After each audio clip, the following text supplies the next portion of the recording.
بسم الله الرحمن الرحيم. الحمد لله وصلى الله وسلم وبارك على نبي الله وعلى آله وصحبه ومن والاه. خۆم بە خۆشحاڵە زانم جارێکی تر لە ئێوارەخوانێکی مانگی ڕەمەزانی پیرۆزە بە خزمەتی ئێوەی خۆشەویست و ئازیز ئەگەمەوە.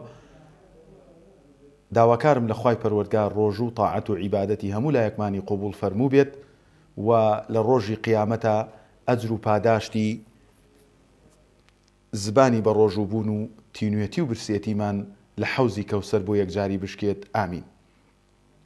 لە کردەوەکانی دڵ لەم ئێوارە خوانەیە ئینشاء الله ئەچینە خزمەتی خاڵێکی زۆر گرنگ کە خوای پەروەردگارە فەرمێ ئین ئەحسەنتم ئەحسەنتم لئەنفوسیکم، ئەگەر چاکەتان کرد چاکەتان بەرامبەر نەفسی خۆتان کرد. ئەویش بریتیە لە بەخشین و سەدەقەکردن لە پێناو خوای پەروەردگار. ئەویش یەکێکە لە هەرە کردەوە گەورەکانی دڵ کە ئینسانی مسلمانی پێچەسپا و دامەزراو ئەکات. خۆشەویستان و ئەزیزان، ئەو کەسانی کە وەها ئەبەخشن لە ماڵەکانیان خوای پەروەردگار لە قورئانە ئەفەرمێ مثل الذين ينفقون أموالهم في سبيل الله كمثل حبة أنبتت 7 سنابل في كل سنبلة 100 حبة والله يضاعف لمن يشاء والله واسع عليم. ئەفەرمێ نمونەی ئەو کەسانی کە ماڵەکانیان ئەبەخشن لە پێناوی الله، لە پێناوی الله. بەخشینی ماڵ لە پێناوی الله یەکێکە لەو نیعمەتانە کە تەنها ئینسانی بەخشندە هەستی پێەکە. چونکە بەخشندەی لە پێناوی خەڵک کە ئینسان دەستی کردە و سەدەقە و چاکەی کرد بەرامبەر فەقیر و هەژار لە پێناوی خەڵکە قیمەتی نییە و ئیشە. بەڵام کاتێکە لە پێناوی الله سبحانه وتعالى بۆیە ئەفەرمێ مثل الذين ينفقون، ئەوانەی کە ئەبەخشن لە پێناو چیە؟ في سبيل الله، لە پێناو الله سبحانه وتعالى كمثل حبة، وەکو گوڵەگەنمێک أنبتت 7 سنابل في كل سنبلة 100 حبة، يعني 700 دەنگ.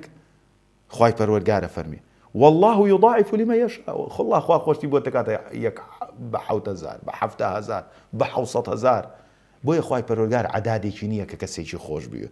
عەدادی خۆشویستنی خوای پەروەردگار بۆ عەبدێک یعنی لێخۆشبوون و بەهەشت. فبۆیە زۆر گرنگە ئینسانی مسلمان ئاگای لەو خاڵە گرنگە بێت. خۆشەویستەکەم، پێغەمبەر صلی الله عليه وسلم ئەفەرمێ ما منكم أحد، هیچ کەسێ لە ئێوە نییە، یعنی من و تۆش کە من ئەبینیت، هیچ کەسێ لە ئێوە نییە من و تۆش کە یەکتری ئەبینین، إلا سيكلمه ربه، إلا لەگەڵ پەروەردگارە قسە ئەکا سبحانه وتعالى. الله أكبر الله أكبر. يا ربي داوال لێکەین بە ناوی جوانت بە صفاتی بەرزت جوانترین لیقابێ ئەو دقیقە لەگەڵ خوای پەروەردگارە قساکەین، سەر شۆڕ نەبین، زەلیل نەبین. ليس بينه وبينه ترجمان، ترجمان لە بینی تۆ و خوای پەروەردگارە نییە، خۆت و الله سبحانه وتعالى قسە ئەکەن. فينظر أيمن منه فلا يرى إلا ما قدم، سەیری لای ڕاستی خۆیەکە هیچ نابینێ ئیلا ئەوەی کە پێش خۆی خستووە. وينظر أشأم منه فلا يرى إلا ما قدم، سيري لا يتشفي خوي أكا هيج نابيني غيري أو بيشي خستون. وينظر بين يديه فلا يرى إلا النار تلقاء وجهه، سيري بيش خويش يكا آقر لبيش يويتي دوزخ لبردميتي ببان بلي سيرات هاتشي بو بهشت. فاتقوا النار ولو بشق تمرة. بيغمر صلى الله عليه وسلم أفرمي خوتان لدوزخ بباريزن بأندازي لتخرمايك. الله أكبر. ئەی ئەو کەسەی کە هەتا، ئەی ئەو کەسەی کە ماڵی دنیات هەیە، ئەی ئەو کەسەی کە خوا خۆشگوزەرانی پێداوە، ببەخشە مەترسە. وەڵڵاهی ڕۆژێک دێ ئەمە بەسەرمان نادێت. جا خوای پەروەردگار بە گەورەی خۆی بەزەی بە حاڵمان نابێتەوە. لەو ڕۆژەی کە سەیری لای ڕاست دەکەی چیت پێش خستووە ئەوە ئەبینی، سەیری لای چەپ ئەەکەی چیت پێش خستووە ئەوە ئەبینی، و سەیری بەردەمی خۆت ئەەکەی چۆن ئێستا تۆ من ئەبینی و من ئەو تۆ ئەبینم بەرامبەر ئەو کامیرەیە. ئەهوا دۆزەخ لە بەردەم تایان نرکە و ناڵەی دی. بۆیە خۆشەویستمان صلی الله عليه وسلم ئەفەرمێ فاتقوا النار ولو بشق تمرة، خۆتان لە دۆزەخ بپارێزن ئەگەر بە لە تەخورمایەکە بێ. بۆیە دایکە عایشە ئەفەرمێ ئەوە کەمە لای ئێوە، بەڵام ئەوە زۆرە لای ئێمە، ئەو لە تەخورمایە گەلێ زۆرە بۆ ئێمە، چونکە ئێمە گومانمان وایە خوای پەروەردگار بە یەک لە تەخورمایە ئەمان خاتە بەهەشتەوە، بە یەک لە تەخورمایەک ئەخرێتە سەر میزانی چاکەکان و پێچیتە بەهەشت. ئەو بەهەشتەی کە ناز و نیعمەتێکی نەبڕاوەی تایە الله بە نسیبی هەموو مسلمانێکی بکە.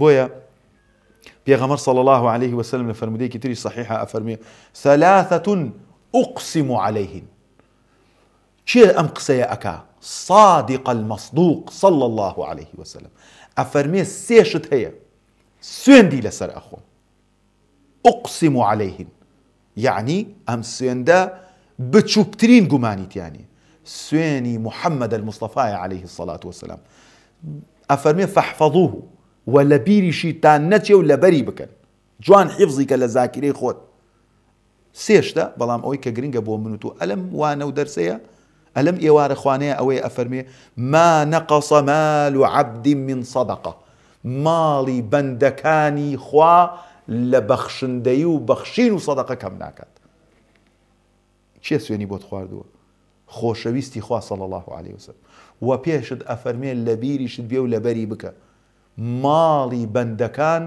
لە دەستگیرۆیی و خێر و سەدەقە و بەخشین بۆ خزم و کەسوکار و فەقیر و هەژار و مسلمانان کەم ناکات وخوای پەروەردگاریش ئەفەرمێ وأقرضوا الله قرضا حسنا وما تقدموا لأنفسكم من خير تجدوه عند الله ئەی عەبدەکەی خوا چەندە خوای گەورە بە جوانی و بە ئەدەب و داوا لە ئێماکە ئەفەرمێ وأقرضوا الله قرضا حسنا قەرزی حەسەنە بدەنە خوا سبحان الله ماڵی خوایە ژیان هی خوایە سەرزەوی هی خوایە دینار و دۆلارت هی خوایە قەسر و قاسەت هی خوایە سبحانه وتعالى ئەفەرمێ وأقرضوا الله قرضا حسنا قەرزی حەسەن والله قەرز دەدەیتە ماڵ و مناڵەکەت وەری ناگریتەوە ژنی بۆ ئەهێنی دوو ڕۆژتر ژنەکەی جای ئەکاتەوە با و داوای حیسەیش ئەکا کچە دەیتە شوو دوو ڕۆژتر لەگە پیاوەکەی ڕاو تەواو ماڵ بۆ کەس و کارتەکڕی ئەڵێ چییە ئەوانەی جوولەکەیەکی هەیە ئەوانەی ئیمپراتۆرێکی قەیچەکە یانی دەگڵای داوەتە من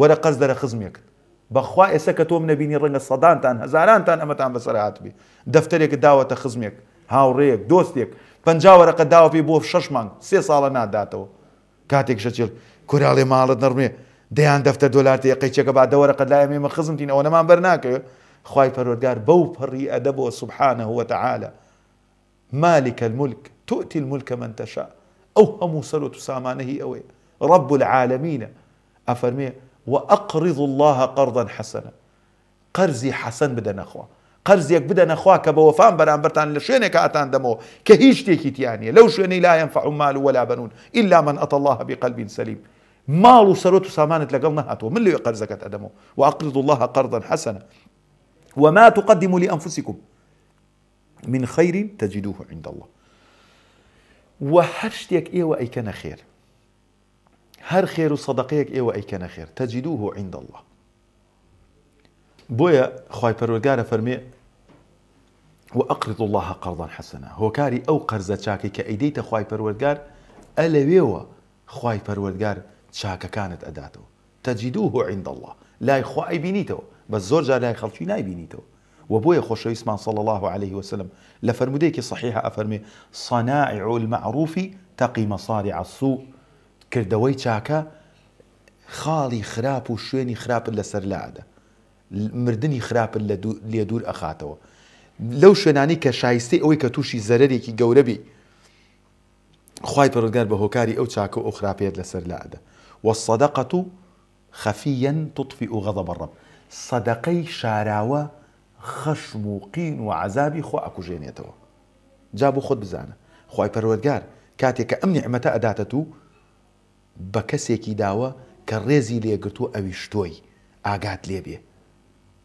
سەدەقە بەخشین لە ماڵەکەت خەشم و قینی خوات لێ ئەکوژێنێتەوە خوای گەورە هەموو لایەکمان لە خەشم و قین و غەزەبی خۆی پارێزێت و خۆشەویستمان صلی الله عليه وسلم ئەفەرمێ داوە مەرضاکم بالصەدەقە تۆ ئەتوانی مناڵەکەت بنێری بۆ هەندستان ئەتوانی بینێری بۆ وڵاتە پێشکەوتەکان بەڵام ناتوانی شفای بۆ بێنیت دڵنیا بەلەوە ئەتوانی بینێری ویزەی بۆ وەرگری بەدەیان دەفتەر دۆلاری تیا سەرف بکەی لە خۆت لە ماڵت لە خێزانت لە مناڵت لە دایکت لە باوکت بەڵام ئەفەرمێ داوە مەرضاکم بالصەدەقە تەداوی شیفا بۆ نەخۆشەکانتان بێرن بە سەدەقە بە بەخشین بە فەقیر و هەژاران خوای پەروەردگار شیفای نەخۆشەکانتان ئەدا و پێغەمبەر صلی الله عليه وسلم ئەفەرمێ إن أردت أن يلين قلبك فطعم المسكين ئەگەر ئەتەوێ دڵت نەرم بێ نانی هەژاران بدە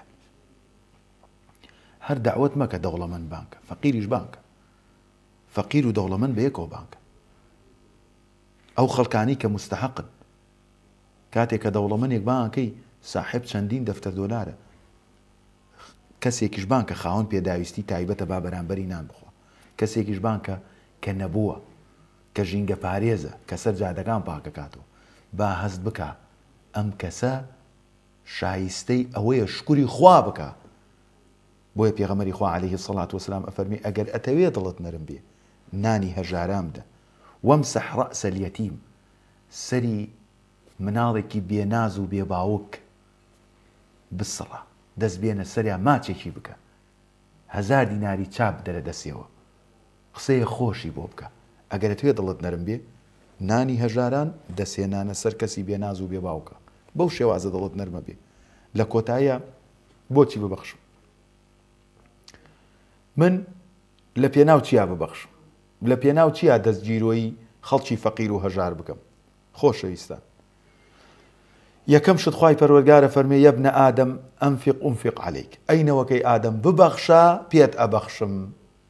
ئەو دڵنیایش بە سوبحان الله، ماڵ وەکو کانی وایە، پارە وەکو کانی وایە، لێی دەرەکەی دێتە جێ، ئەی هێڵیتەوە هەر زیادەکە. وەکو ئیمامی عەلیە فەرمێ عەجەبت لأمر البخيل يعيش في الدنيا عيش الفقراء ويحاسب في الآخرة حساب الأغنياء. علی کوڕی ئەبی طالب ئەمیری ئیمانداران ڕزای خوای لێبێ ئەفەرمێ زۆر تەعەجوبم لە خەڵکی بەخیل و چروک و ڕەزیل دێ کە نە ئەیخوا نە ئەیبەخشێ، لە ژیانی دنیا وەک دەوڵەمەند نەژێ. فڵانە کەس 6 خانووی هەیە، 4-5 سیارەی هەیە، ئەوەنە پارەی هەیە، ئیشی پێوە ئەکرێت، بەڵام لە بەخشندەی و لە دەستگیرۆی فەقیر و هەژار و لە خواردن و لە کەیف و سەفای ئەهلی خێر و بەرەکەت وەکو وایە ئەویش زەکات و سەدەقە خۆر بێ. بۆیە ئەفەرمێ ئەنفق ئونفق عەلەیک، تۆ ببەخشە من پێت ئەبەخشم. پارە و ماڵی دنیا وەکو کانی وایە، لێی دەرکرد خوای پەروەردگار بەرەکەتە خاتە جێی و پێغەمبەر عەلەیهی سەڵات وەسەلام سوێنی خواردووە کەم ناکە و خوای پەروەردگاریش ئەفەرمێ ببەخشە پێت ئەبەخشم. و لەگەڵ ئەوەشە فەرمودەیەک هەیە پێغەمبەر عەلەیهی سەڵات وەسەلام ئەفەرمێ ما من يوم يصبح العباد فيه إلا ملكان ينزلان فيقول أحدهما اللهم أعطي منفقا خلفا ويقول الآخر اللهم أعطي ممسكا تلفا.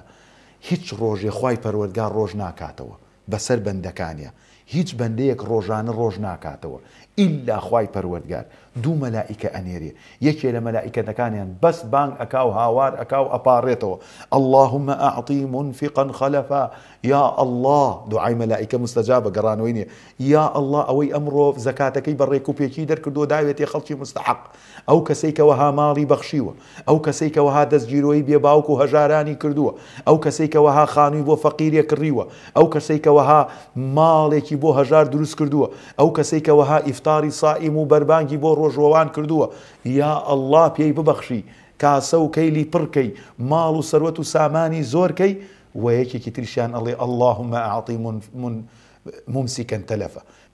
خوایە ئەو کەسەی کە ئەیگرێتەوە، خوایە ئەو کەسەی کە دەستگیرۆی خەڵک ناکە، کە هەر ماڵەکەی حیسابەکە، کە نایبەخشێتە کە سوکاری سیلەی ڕەحمی پێ ناکە، دەستگیرۆی فەقیر و هەژاران ناکە، خوایە لێی بگریتەوە. بەخوا قەسەم لە دەمی فەقیر و هەژار دەرچی لە دوعای مەلائیکە دەرناچیت. بۆیە دەست شلکە بۆ بەرباخەڵت. خوای پەروەردگارە فەرمێ ئەو کەسانی کە ئەبەخشن بە ماڵیان ئینجا بەسەریان. لە قورئانە زۆرترین باسی ئەوەیە کە ئینسان ماڵی لە نەفسی خۆی خۆشترەوێ. ينفقون أموالهم وأنفسهم، بە ماڵیان ئەبەخشن ئینجا نەفسیان ئەبەخشن. ئینسان ئەگەر دەستی شل نەبوو بۆ بەرباخەڵی هیچ کات ناتوانێت نەفسی لە پێناو خوای پەروەردگار بەختکە. داواکەم لە خوای پەروەردگار دڵی فەقیر و هەژار و گیرفانی فەقیر و هەژارەکانمان ببوژێنێتەوە، دڵی دەوڵەمەندەکانمان نەرم بکە بۆی دەستگیرۆی فەقیر و هەژارەکان بکەن. یا ئەڵڵا لێتە پاڕێنەوە بە ناوی جوانت بە سیفاتی بەرزت. هەر دەوڵەمەندێک کە ئەبەخشێ لە ماڵەکەی فەقیر و هەژار تێر ئەکا، کاسە و کەیلی شکاوی هەژاران نوێ ئەکاتەوە، ماڵی هەژاران نوێ ئەکاتەوە، مەعیدەی هەژاران پڕ ئەکا لە زاد و زەخیرەیە کە خۆت پێیت بەخشووە و لوتف و عەتای خۆتە بۆ ئەو دەوڵەمەندە. یا ئەڵڵا هەرگیز فەقیری نەکەی، ماڵ و مناڵی بپارێزی، عاقیبەت خێری بکەی. یا ئەڵڵا داوات لێکەین بە ناوی جوانت بە سیفاتی بەرزت لە ڕۆژی قیامەتە لەگەڵ پێغەمبەران و سەدیقین و شوهەدا و پیاوچاکانە حەشرمان بکەی هەتا بە یەکگەیشتنەوەیەکی تر بەخوای گەورەتانە سپێرم خوای پەروەردگار سپێراوەکانی زایە ناکات.